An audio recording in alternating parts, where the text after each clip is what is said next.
Yo, this is how the coach used to come in there before the game. All right, y'all. Everybody listen up. Listen up. If we can hold Jordan under 10 points this game, I'm taking everybody out to a steakhouse dinner, and I'm throwing $5,000 bonuses on all of y'all checks. You know what I'm saying? I can't make this up now. We got to hold him under 10 points. Under 10 points. He can only have no more than 10 points. All right? All right. Oh, yeah. So they say the Detroit Pistons figured it out. They call this the Jordan rule. I don't know what's going on, what I'm checking out today, but I want to send love to a beautiful family member that sent me this video. Shout out to Mary Dosa, baby. I love you. And we're going to be checking out, it's called Jordan Rules. A Detroit Pistons secret to stopping MJ. And let me read the description real quick, y'all. The Detroit Pistons were arguably the only team to shut down Michael Jordan and the Bulls on their run to the 1989 and 1990 NBA championship. Of course. The secret to their success was the Jordan Rules. Oh, wow. Now, 25 years later, bad boys Bill Lambert, Rick, James Edwards, and additional members of the Pistons press corps during their era sit down to talk about it. And we just watched Larry Bird. Larry Bird hated Bill, man. And he was a dirty player, man. He was a dirty player. And I'm just now learning all of this due to all these amazing videos and reactions that I'm checking out. So if y'all ever want to send anything, please send it in. This will be my first time checking out Jordan Rules. So yeah, let's check it out, y'all. One of my pet favorites. Okay, this ain't it. This is something else. This is one of them. Let's skip all that. Okay, now we got the Jordan Rules. Let's get into it, y'all. Of the Jordan Rules are this. There are 3 areas on the floor the Pistons need to be concerned about. He's sensational when he dribbles to his right. He's only great when he goes left. They will force him left as much as possible. Wow, so this is actually a full game plan, man. This is no joke. Jordan Rules. Top of the circle area. I was covering the team at the time. My eyes were telling me some Jordan Rules going on here. So let me go write a story about this. Now I always get this. What are you talking about? There's no Jordan Rules. We just play him tough, physical, like anybody else. When Michael Jordan has the ball on the foul line extended or wing area, he is so good, too good at going baseline, coming back up under the basket, getting fouls on the big people. So instead, the Pistons will force him to come to the middle of the floor off the dribble, trying to get help from the next defender. Oh, wow. You'd say, what about the Jordan Rules? And they say, what Jordan Rules? And they'd say, what about this defense you're playing on? We're not playing anything special. And they all laughed and they'd wink and then they'd move on. They also need to be concerned about pick and rolls. They'll trap everyone. And while Michael's doing his thing, just kind of creating, they'll run the next guy at him to double team him no matter who it is. But keep this in mind, Mark, they don't always use the Jordan Rules. Wow. Well, they didn't preach it. They didn't brag about it. But it was on display. Jordan to the foul line, room in the lane. Isiah grabs him and fouls him. The Jordan Rules were for the Pistons to know about, not for anybody else to know about. The Jordan Rules, is that something you guys made up? Jordan Rules were, to stop him, period, because nobody else could beat you on that ball club. They have been called a dirty ball club, and I can see why. I don't know. You have to ask my man Matt Dobick on that one if it was any Jordan Rules, and him and Chuck Daly not around, so I don't think it was any Jordan Rules. Isolation play for Jordan, and Isiah Thomas ties him up. Wow, this is gonna be interesting, y'all. This is gonna be good. So I can't wait for this. Hold on, y'all. Let me make sure my thing is right. Okay, we are set and ready to go. We are gonna take this in, y'all. Oh my gosh, I got goosebumps running down my back, man, thinking about this video. Ah!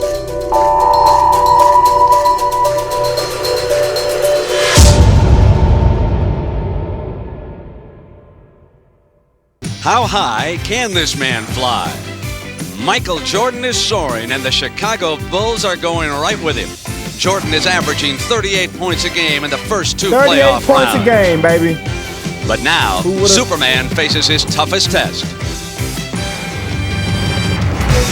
Game 1 will tell if Detroit's road has been too easy. while the Bulls come off the biggest win in the history of their franchise.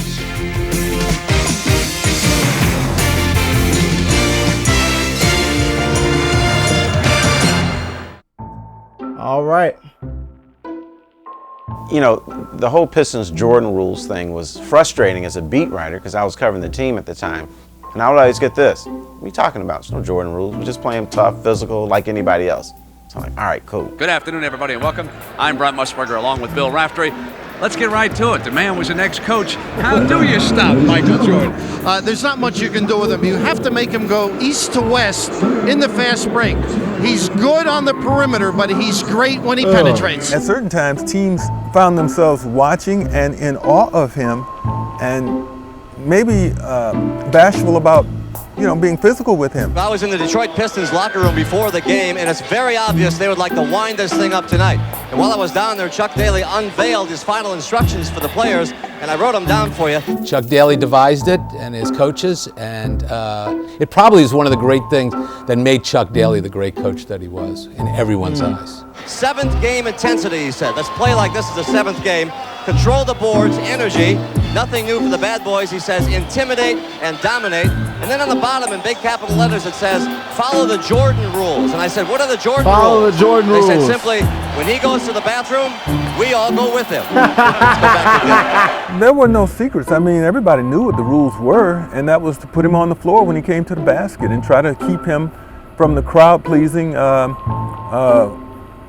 you know, super fantastic, flamboyant plays that he was capable of making. Michael Jordan, who has done miracle things on the court, trying to carry his team on his shoulders against a great defensive team, maybe one of the greatest defensive teams in recent years in the NBA. Jordan has had his marvelous moments, but lately he has been stymied by the Detroit Pistons. They had figured out how to contain Michael Jordan. They had finally figured out to some degree how to contain Michael Jordan.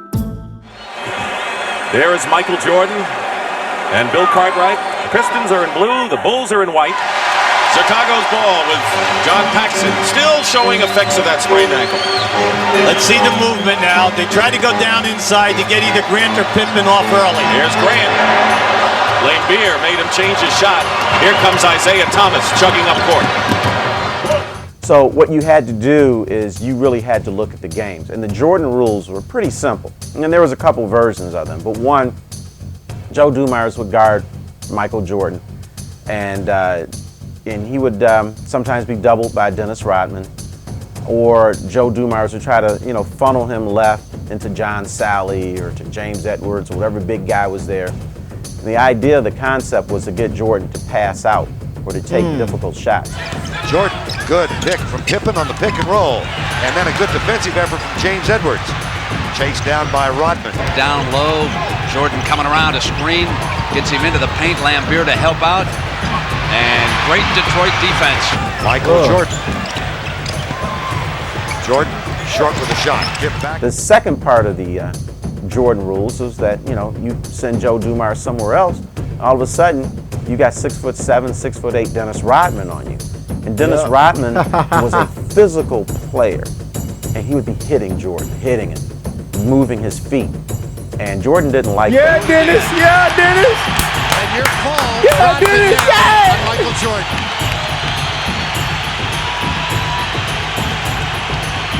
And he steps right inside him. Missed the first shot against Rodman. They got that shit on lock. As the point guard, you can't help out as much with traps. That's the problem.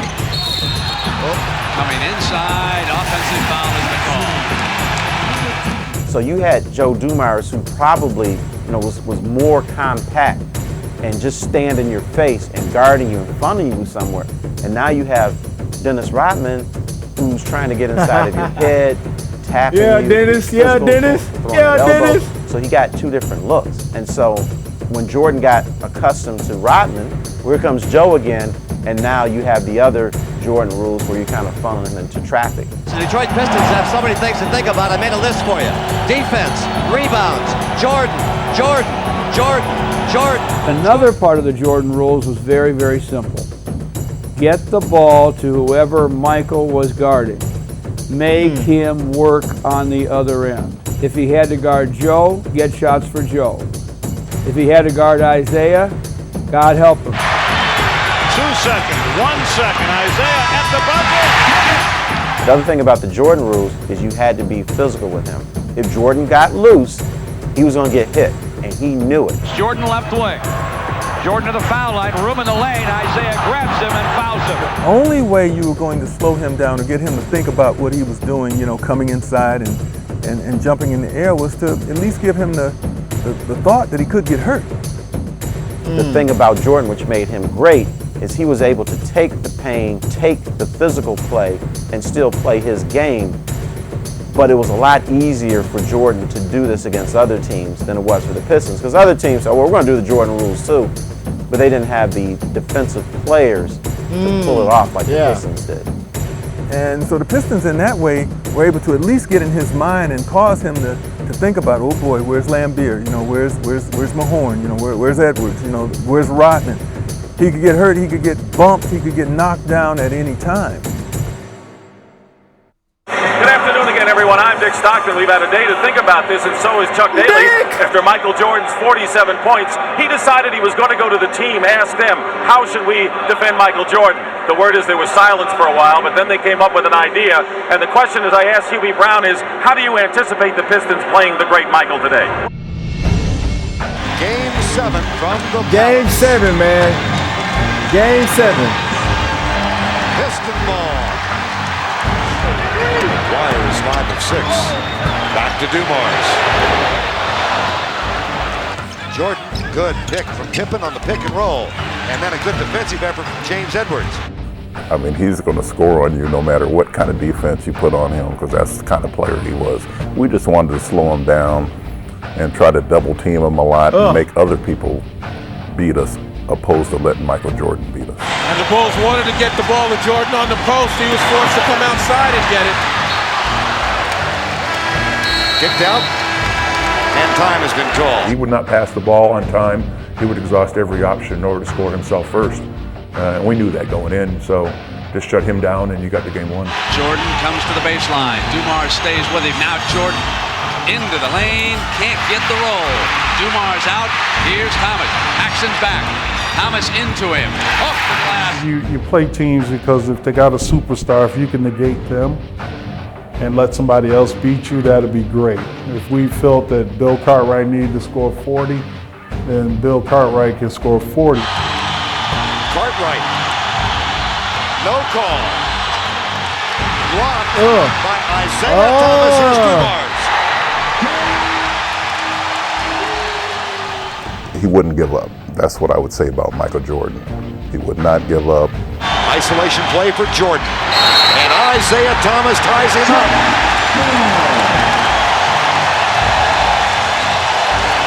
Defensively, the Pistons are now pointing totally at Michael Jordan. They don't believe that any of the other 4 Bulls can hurt them at this point. Maybe next year, Michael.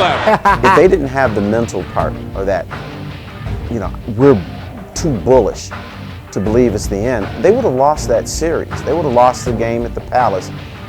But they were just real bullheaded and stubborn and resolute about things. And that's why they won that series, despite, I thought Jordan had an excellent series then also. On the ball. No. There's the answer. Now, we'll see here. Thank you. Lambeer out. Thomas out. Well, the Pistons have moved on, but you really got a feel for this man right here. And well, Phil Jackson said yes, this will be considered a successful season for the Bulls. They went 1 game farther. For the Pistons, nothing but another world championship will do. And they, the Detroit Pistons, will meet the Portland Trail Blazers in the best of 7 beginning Tuesday night on CBS. Wow. That's what I'm talking about. That's what I'm talking about. Golly, man. That's...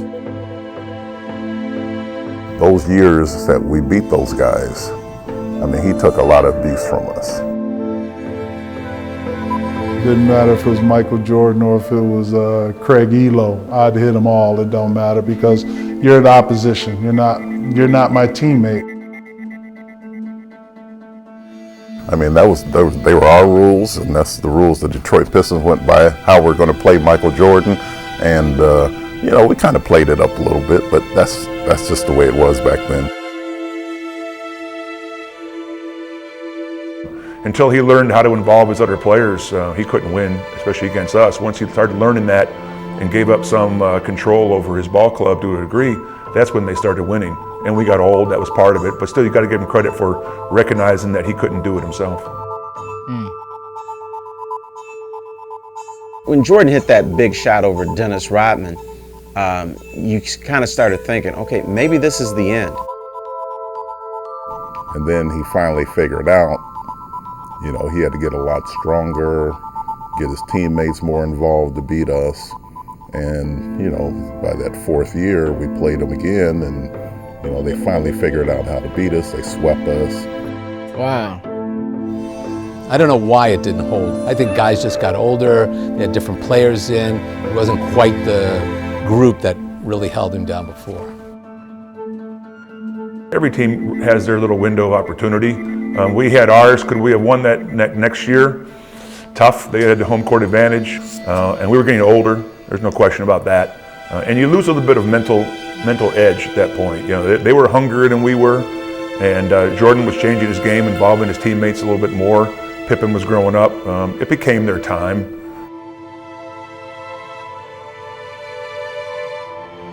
The league decided that they wanted to clean up the game, get rid of some of the physical contact, clear out the lanes so that the great players, the great athletes could drive to the basket. That was geared more to help Michael Jordan and the Bulls, and it was certainly the kind of legislation that did not help the Detroit Pistons.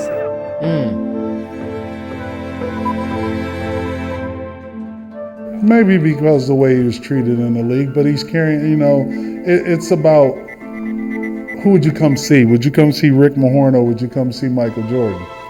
He can fill the seats up.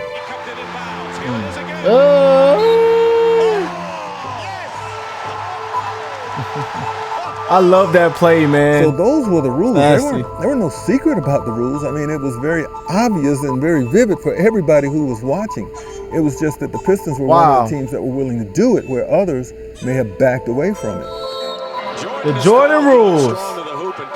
Woo! Foul was on Edwards. That's 4 on James Edwards. And there's Mark Aguirre. Played his college basketball at DePaul. He and Isaiah Thomas and Magic Johnson, good friends. Wow. The bad boys. The bad boys. Hey, man. Hey, man, that is an amazing video, and I'm glad I got to watch that and take that in for the first time, man. The Jordan rules, man. You know what I'm saying? But then my boy, my man's figured it out, man. You know what I'm saying? Got to get your teammates involved. Got to play a little different. Got to change up the flow a little bit. You know what I'm saying? Can't do it by yourself. So I'm saying, can't put 60 up every game, man. Yeah, Lord. Coach said, I'm taking everybody to a steak dinner if we hold Jordan under 10. And I'm throwing $5,000 under your checks for your bonuses. And if we hold him under 5 points, I'm giving y'all $10,000. But hey, man, I'm glad we got to take that in. And like I said, we're going to be doing a lot of these videos like this and checking out stuff for the first time. Especially in, like I say, I'm going to have probably 1 to 3 sport videos every single day. So we're going to have fun on these, man. So I love y'all. I'm wishing the best for every last one of y'all. Stay safe. Be aware of your surroundings. Get home safe. You know what I'm saying? And remember to be the best person you can be every single day, man. Spread that love, y'all. And hey, and I will catch y'all in the next one, man. Peace and love, y'all.